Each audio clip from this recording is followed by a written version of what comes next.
Hello friend, नमस्कार। मैं हूं अर्चना। स्वागत करती हूं अपने चैनल पे आप सभी का। फ्रेंड्स, आज मैं आप सबके लिए एक बहुत ही प्यारा कहारवा लाचारी गीत लेकर आई हूं। गीत को पूरा सुने, कमेंट करके बताएं। अगर अच्छा लगे तो वीडियो को लाइक करें, चैनल को सब्सक्राइब करके ज़्यादा से ज़्यादा शेयर करिएगा।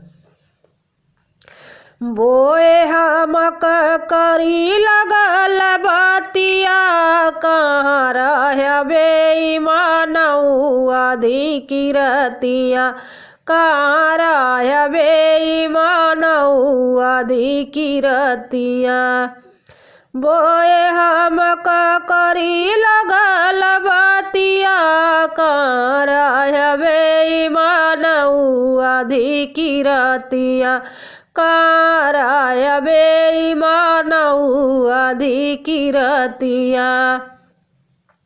कोठवा पे खोजली अटारिया पे खोजली, कोठवा पे खोजली अटारिया पे खोजली।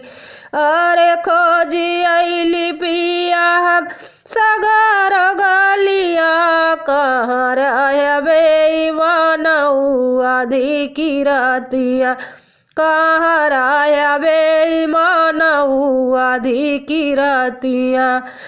बोए हम करी लगल बातिया, कहाँ रह बेईमानऊ अधिकी रतिया, कहाँ रह बेईमानऊ अधिकी रतिया।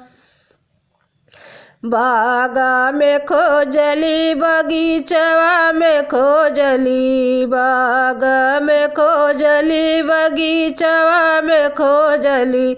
अरे खोजिया पिया हम बाजार हटिया, कहाँ रह बेईमानऊ अधिकी रतिया, कहाँ रह बेईमानऊ अधिकी रतिया। बोए हम करी लगल बातिया, कहाँ रह बेईमानऊ अधिकी रतिया, कहाँ रह बेईमानऊ अधिकी रतिया। अलिन बीच खोजली गलीन बीच खोजली, अलिन बीच खोजली गलीन बीच खोजली। अरे खोजिया रान पड़ोसी खाटिया, कहाँ रह बेईमानऊ अधिकी रतिया, कहाँ रह बेईमानऊ अधिकी रतिया।